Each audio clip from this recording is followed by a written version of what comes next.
ವಾಹನಗಳಿಗೆ ಬೇಕಾಬಿಟ್ಟಿ extra light ಅಳವಡಿಸಿಕೊಂಡು ಚಲಾಯಿಸುವ ಚಾಲಕರು ಇನ್ನು ಮುಂದೆ ಎಚ್ಚರ ವಹಿಸಬೇಕಾಗಿದ್ದು, ದಾಂಡೇಲಿ ಪೊಲೀಸರು ಚಾಲಕರಿಗೆ ಚುರುಕು ಮುಟ್ಟಿಸುವ ಕಾರ್ಯಕ್ಕೆ ಚಾಲನೆ ನೀಡಿದ್ದಾರೆ.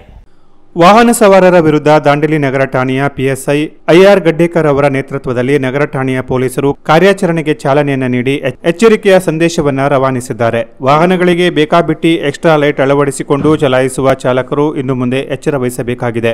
ಹೈ ಬೀಮ್ ಲೈಟ್ ಉಪಯೋಗಿಸುತ್ತಿರುವ ವಾಹನ ಸವಾರರ ವಿರುದ್ಧ ಕ್ರಮಕ್ಕೆ ದಾಂಡೇಲಿಯ ಪೊಲೀಸರು ಶುರು ಹಚ್ಚಿಕೊಂಡಿದ್ದಾರೆ. ರಾತ್ರಿ ವೇಳೆ ಹೈ ಬೀಮ್ ಲೈಟ್ ಉಪಯೋಗದಿಂದ ಅಪಘಾತ ಪ್ರಕರಣಗಳು ಹೆಚ್ಚುತ್ತಿರುವ ಹಿನ್ನೆಲೆಯಲ್ಲಿ ನಿಯಮ ಬಾಹಿರವಾಗಿ ವಾಹನಗಳಿಗೆ ಎಲ್ಇಡಿ ದೀಪಗಳನ್ನು ಅಳವಡಿಸುವವರ ವಿರುದ್ಧ ಕ್ರಮ ಜರುಗಿಸಲಾಗುತ್ತದೆ ಎಂದು ಪಿಎಸ್ಐ ಐಆರ್ ಗಡ್ಡೇಕರ್ ಅವರು ಎಚ್ಚರಿಕೆಯನ್ನು ನೀಡಿದ್ದಾರೆ.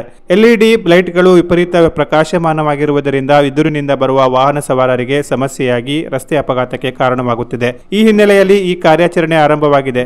ತಪಾಸಣೆಯ ಸಂದರ್ಭದಲ್ಲಿ 2 ವಾಹನಗಳು ಎಲ್ಇಡಿ ಲೈಟ್ಗಳನ್ನು ಅಳವಡಿಸಿರುವುದು ಪತ್ತೆಯಾಗಿದೆ. ಈ ಬಗ್ಗೆ ಅಗತ್ಯ ಕ್ರಮವನ್ನು ಕೈಗೊಂಡು ಮುನ್ನೆಚ್ಚರಿಕೆಯನ್ನು ನೀಡಲಾಗಿದೆ.